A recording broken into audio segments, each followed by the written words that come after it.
S.C. Verma Solutions, Chapter 47, Exercises, Question 20. The Special Theory of Relativity. किस fraction से एक लड़के के मास में वृद्धि होती है यदि वह 12 किलोमीटर पर आवर के स्पीड से दौड़ना शुरू करता है? आंसर, सबसे पहले हम लोग इसके speed v equal to 12 kilometre per hour को मीटर पर सेकेंड में कन्वर्ट करते हैं। तो कन्वर्ट करने पर हमारा आता है 10/3 मीटर पर सेकेंड। अब हम लोग फैक्टर गामा निकालते हैं जो होता है इक्वल टू 1/√1 माइनस v²/c²। हम लोग इसको डायरेक्ट वैल्यू पुट कर नहीं बनाएंगे बल्कि इसे बाइनोमियल एक्सपेंशन के थ्रू निकालेंगे। इसका कारण मैं आगे बताता हूँ कि क्यों बाइनोमियल एक्सपेंशन से निकालते हैं। तो चलिए, √1 माइनस v²/c² को हम लोग लिख सकते हैं under bracket 1 minus v²/c² to the power half. और जब इसे हम ऊपर ले जाएंगे तो ये हो जाएगा under bracket 1 minus v²/c² to the power minus half.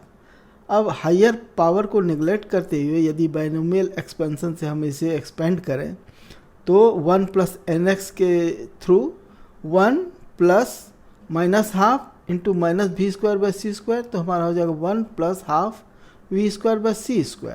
अब वैल्यू पुट करते हैं तो हमारा आता है 1 plus 6.17 into 10 to the power minus 17। अब इस दूसरे टर्म को देखिए, यह कितना छोटा टर्म है। 6.17 into 10 to the power minus 17।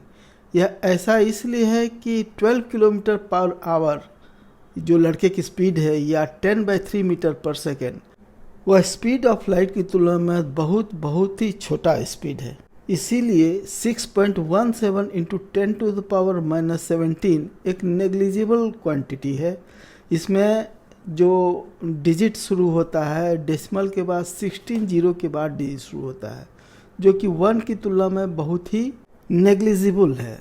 इसीलिए फैक्टर गामा को यदि हम लोग डायरेक्ट वैल्यू पुट करके निकालते तो इसे नेग्लिजिबल मानते हुए हमारा वैल्यू 1 ही आता। चलिए आगे बढ़ते हैं।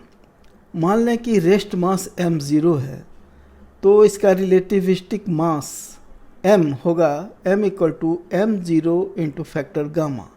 तो लड़के के मास में increase delta m equal to m minus m0। तो जिस फ्रैक्शन से लड़के का मास इंक्रीज करेगा वह होगा equal to delta m by m0 equal to m minus m0 divided by m0 equal to m by m0 minus 1। तो m बाई m0 हमारा देखिए यहाँ से है इक्वल टू फैक्टर गामा। तो हमारा ये फ्रैक्शन हो गया gamma minus 1 equal to gamma का वैल्यू पुट करते हैं 1 plus 6.17 into 10 to the power minus 17 minus 1। ये 1 ख़त्म हो गया तो हमारा आंसर आया 6.17 into 10 to the power minus 17। तो लड़के के मास में जो इंक्रीज होगा वह फ्रैक्शन होगा 6.17 into 10 to the power minus 17। यही हमारा आंसर है। वीडियो सॉल्यूशन देखने के लिए धन्यवाद। कृपया वीडियो को लाइक और शेयर करें तथा चैनल को सब्सक्राइब करें। धन्यवाद। Thank you. Visit again.